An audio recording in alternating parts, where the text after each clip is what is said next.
Good morning. Big news here on the British Isles.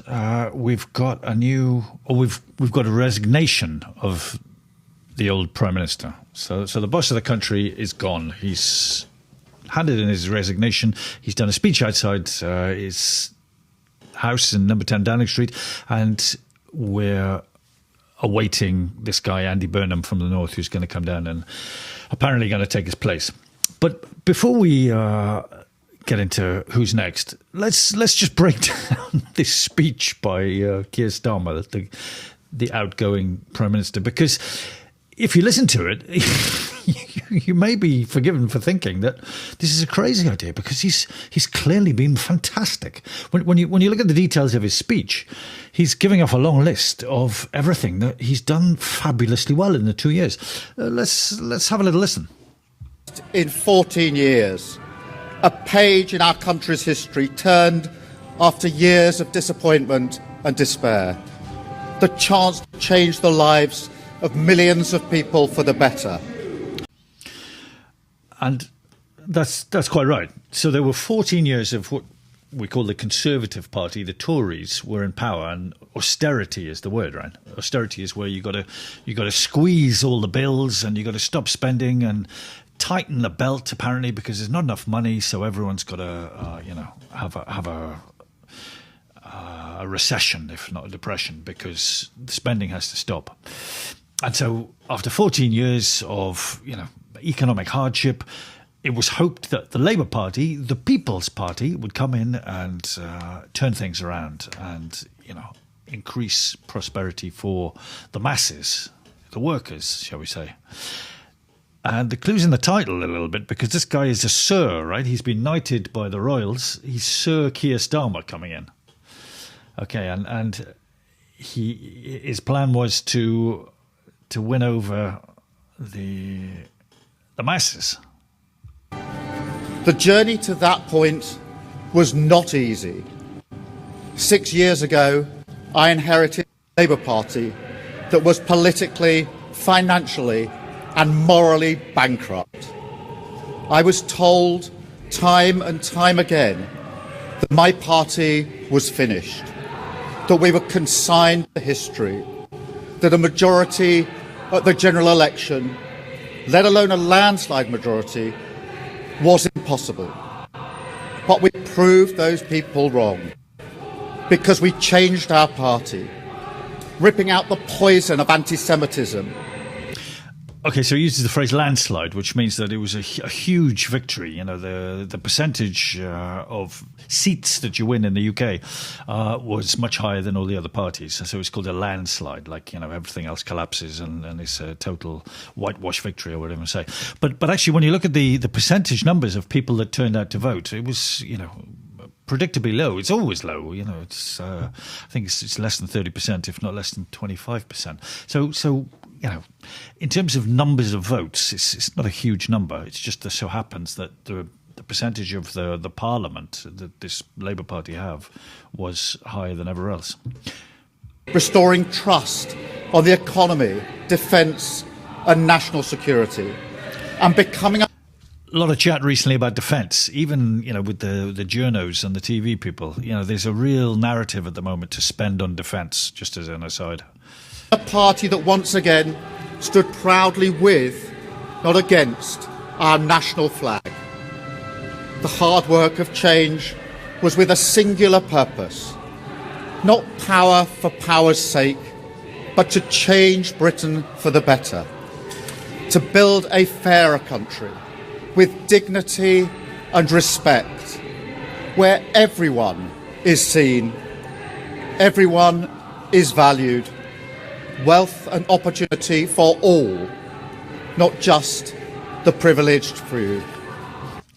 It's beautiful, isn't it? I mean, God, you'd think that in these 2 years that the content of the speech would allude towards wonderful success. And look at what we've achieved in just 2 years. An economy that is stronger, growing faster than our peers, wages rising faster than inflation in every single month since we came to power, investment secured, infrastructure being built, an end to austerity, with the fastest fall in NHS waiting lists for 17 years. So his claim there is that he's ended austerity. Well, if that were the case, then he certainly wouldn't be as unpopular as he is. The reason he's having to resign is because his popularity ratings are absolutely in the gutter, couldn't be lower. And so this idea that he's ended austerity would make you feel like, you know, the masses, the higher percentage of the population are now feeling much more comfortable with regards to the economic situation, right? The biggest improvement in rights for workers and renters in a generation. The biggest uplift in defence spending since the Cold War. Small boat crossings falling. Asylum hotels closing. Protecting young people from social media. And 500,000 children being lifted out of poverty because of the choices that I made. Okay, so just a couple of details there. One of them was about immigration, right?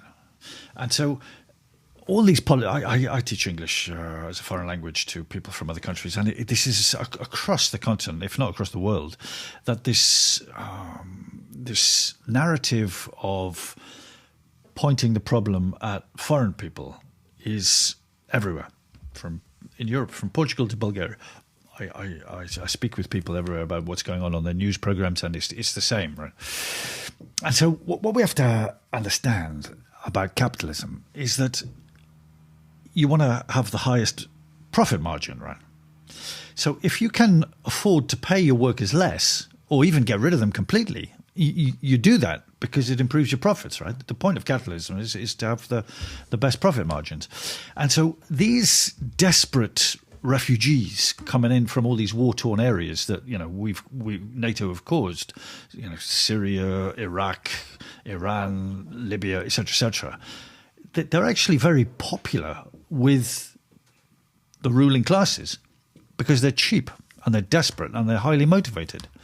And so this is a faux narrative, if you ask me. Okay, from the people's perspective, in the communities, they're losing their jobs because they're not cheap enough.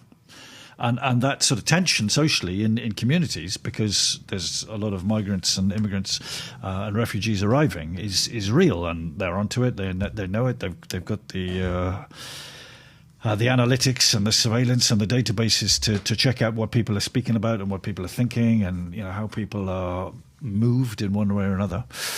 And so this immigration issue is a tricky one. It's a bait and switch, shall we say. There's a little bit of trickery involved in it, because, like I say, in order to maximize profits, you got to squeeze your workers, and if you can swap them for cheaper ones that work just as hard for longer hours with less sick pay, pensions, holidays, etc., you take it as a natural capitalist, right? Asylum hotels closing, protecting young people from social media, and Okay, that was the other one I wanted to mention, was the social media one, right? So you know, you see with Australia, right? The kids aren't really off social media; they're still on it. But what we're doing, this is the thin end of the wedge in order to have this digital ID, so that, you know, papers, please, are not longer physical papers. It's going to be digital ID with your devices, with your phone, right? So if you have to prove your age with your phone or with your pad or your device, then that's just going to keep on increasing that digital ID rollout. There are a lot of people are concerned about. It's the the Big Brother state coming in. Again, using that word protection. We've got to protect you. We've got to protect the children. But it's, in fact, it's an intrusion into civil liberties. 500,000 children being lifted out of poverty because of the choices that I made. Our reputation in the world restored, with Britain once again standing up for decency, respect and the rule of law. Securing trade deals, standing with Ukraine, standing up for our values, and rebuilding our relationship with our allies in Europe. Change promised by a Labour government. Change fought for by a Labour government. Change delivered by a Labour government. But there is no change, right? And the economics is the big one. And you know, he's said he came in, their manifesto brochure booklet, whatever I say, was titled Change, right? And there's no change. It's just the same. It's a carousel of faces, and the same rollout agenda comes out. And even though people are voting for change, they're not getting it because the politicians are paid for, you know, the line managers of super rich, the ruling class, whatever you want to call them, upstairs, and they're not going to give somebody who's actually going to change the infrastructure, the fabric of how economics works. And perhaps that's probably enough of Keir Starmer. So let's next just have a look at Gary Stevenson's latest video, which is a very interesting one about Elon Musk becoming the world's first trillionaire. And so what Gary and Gary's Economics, Gary Stevenson, is doing today is he's explained to us how much money a trillionaire is or earns, or what is that number. You know, it's just so enormously, fantastically massive that it's hard to comprehend and conceptualize, right? And so what we've got to make the comparison with the speech of the outgoing Prime Minister, Keir Starmer, is that he's the huge elephant in the room, right? The important point that nobody's mentioning is that the inequality of wealth is absolutely out of control. One of the things I didn't get there was plenty of Keir Starmer's speech, but one of the things he talks about is growth, right? And you hear this with the media and you hear this with the politicians. They're talking about growth, right? They always want growth, economic growth. And if you think about it as a metaphor, you want a bigger pie. So if you have a bigger pie, then there's more pie for everybody, it would seem, right? But not necessarily, because if, 98% of the pie goes in this direction and then 2% of the pie is distributed around everybody else in the party, then, or the dining room, then it's still not very much, right? 0% of 1 trillion is nothing, right? But this idea that if the pie grows, it's the trickle-down system, right? That if the rich people get very rich, then of course some will trickle down to under the banquet table, where the immigrants and the workers scrap for the crumbs under the table. And so, in this environment that we're at, where we've now got a trillionaire as opposed to lots and lots and lots and lots and lots of billionaires, let alone millionaires, the 1%, if you like, are doing very, very well. The stock markets are very healthy, et cetera, et cetera, et cetera. But the real life situation of the masses, the workers on the ground, is not good. The standard of living is dropping, and the cost of living is increasing, and people realise this. People appreciate this. And one of the important statistics for today is if we look at Gary Stevenson's subscribers. 1.62 million subscribers. And you see this with a lot of these online channels that are on this sort of tack with this narrative of, we need to sort out equality. They're very popular. There's a lot of channels like this that, people are understanding the economic problem. And people are appreciating that the narrative that we get from the media and the politicians, of course, which are in lockstep, is fake, or at least missing the enormous elephant in the room, that distribution and fairness and the problems with inequality are not being addressed. So let's let Gary Stevenson explain to us how to understand what $1 trillion or £1 trillion or €1 trillion is. What is a trillionaire? What is a trillion? We've had this long-running problem in explaining inequality with the fact that like $1 billion is like so much money that it's like impossible to conceptualize, and people don't understand the difference between $1 million, which is like quite a lot of money, but like amount that nowadays a lot of ordinary people will accumulate, especially in countries like the UK, the US, and $1 billion, which is like, oh my God, like it's insane, it's so much money. I think the best example we've had to explain the difference between $1 million and $1 billion up till now is 1 million minutes is just under 2 years. And a billion minutes is just under 2,000 years. So a million minutes ago was a couple of years ago. A billion minutes ago was like Roman Empire. The problem you have is if you try to extend that to a trillion, then you say like a trillion minutes is just under 2 million years. And then once again, you're back with the problem of this number is so big that the human brain can't comprehend it. So we probably have to go down to seconds. So let's just to confirm that one, which I think is a great way to understand it. A million minutes takes you back to 2 years, more or less. A billion minutes takes you back to the Romans, 2,000 years, give or take. but a trillion minutes is, it's back. It's earlier than the dinosaurs, right? It's millions and millions of years ago. And so again, it just becomes, very difficult to comprehend. And this is where we are, that one individual, who wakes up in the morning and, has the same amount of hours in the day as you or I, somehow is able to accumulate, such extraordinary wealth that he's a trillionaire. And what Gary Stevenson goes on to say, I'll just paraphrase it quickly, is that because of the interest that he earns on £1 trillion every day, dollars, every day, the guy collects $137 million because of the interest. So that, he could stay in bed all day. He doesn't have to get up.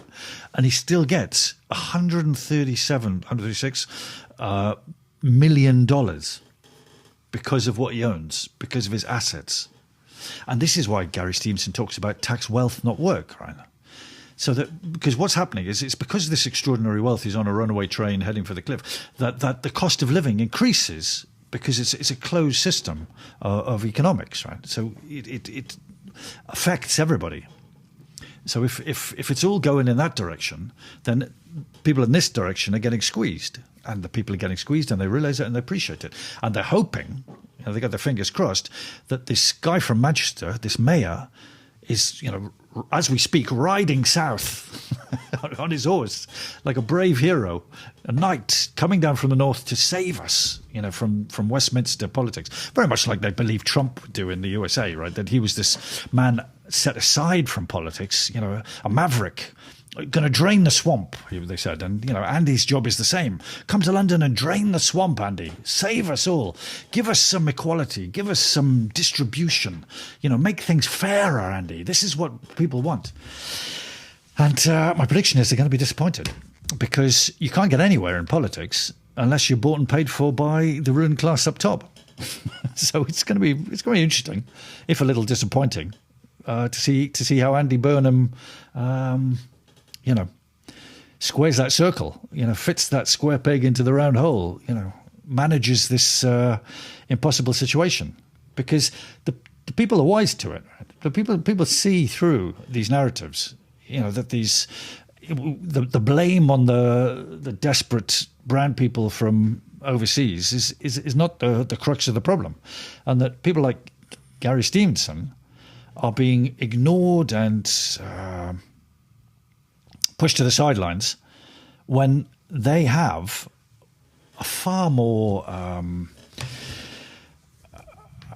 reasonable and a better solution to the problems than these. The carousel turns, the face changes, but it's the same agenda, right? These cookie cutter politicians that, whether they got a red rosette or a blue rosette or whatever party they're connected with, it's the same old horse manure that they're spewing, that people have stopped believing in way back. And so, just as a start to finish, in the last 10 years, we've had, coming in now is the 7th Prime Minister in 10 years. Because nobody can, nothing's sticking. They can't convince people any longer. The people are getting too wise of what's going on. Plenty for today. Have a lovely week.